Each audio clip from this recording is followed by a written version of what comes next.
হচ্ছে লন্ডনের সব মুসলমান। আর এই গ্রামের পাশে এই যে দেখেন শোষণ ঘাট। আসসালামু আলাইকুম প্রিয় দর্শক, কেমন আছেন? আশা করি খুব ভালোই আছেন। তো আজকে আমি আপনাকে কিছু বিকেল বেলার ভিউ কিছু দেখাইতে আনলাম। এই যে দেখেন কি সুন্দর ভিউ। এই সময়টা সারাদিন কিন্তু বৃষ্টির ভাব ছিল এবং বৃষ্টি হয়েছেও, তারপরেও কিন্তু এই যে রোদ উঠছে, রোদ উঠার পরে যে সুন্দর ভিউ। আর এই যে মূলত সবচেয়ে বড় কথা হচ্ছে জানি না আমাদের শোষণ ঘাট এই আমাদের গ্রামের নগেই এই হিন্দু মানুষ থাকে। আর আমাকে এই গ্রামটা কিন্তু শোষণ ঘাট দেখতেছেন, এই যে এটা আমাদের গ্রাম। তো এই গ্রামটার মধ্যে হচ্ছে লন্ডনের সব মুসলমান। আর এই গ্রামের পাশে এই যে দেখেন শোষণ ঘাট।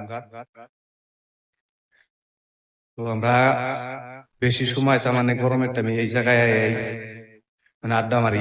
ওই যে গাছতলা মানুষ দেখতেছেন এই টাইমে এই জায়গাটায় মানে সব সময় আর কি মোটামুটি রাত 10টা পর্যন্ত মানুষ থাকে।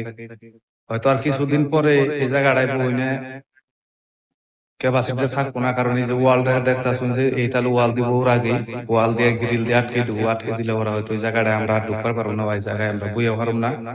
যেমনি হয়তো এতদিন হাওয়া বাতাস পাইতাম, ওই হাওয়া বাতাসটা আর পান না। ভিডিও যদি ভালো লাগে লাইক শেয়ার কমেন্ট করবেন, পরবর্তী ভিডিও পাওয়ার জন্য ফলো করে রাখবেন।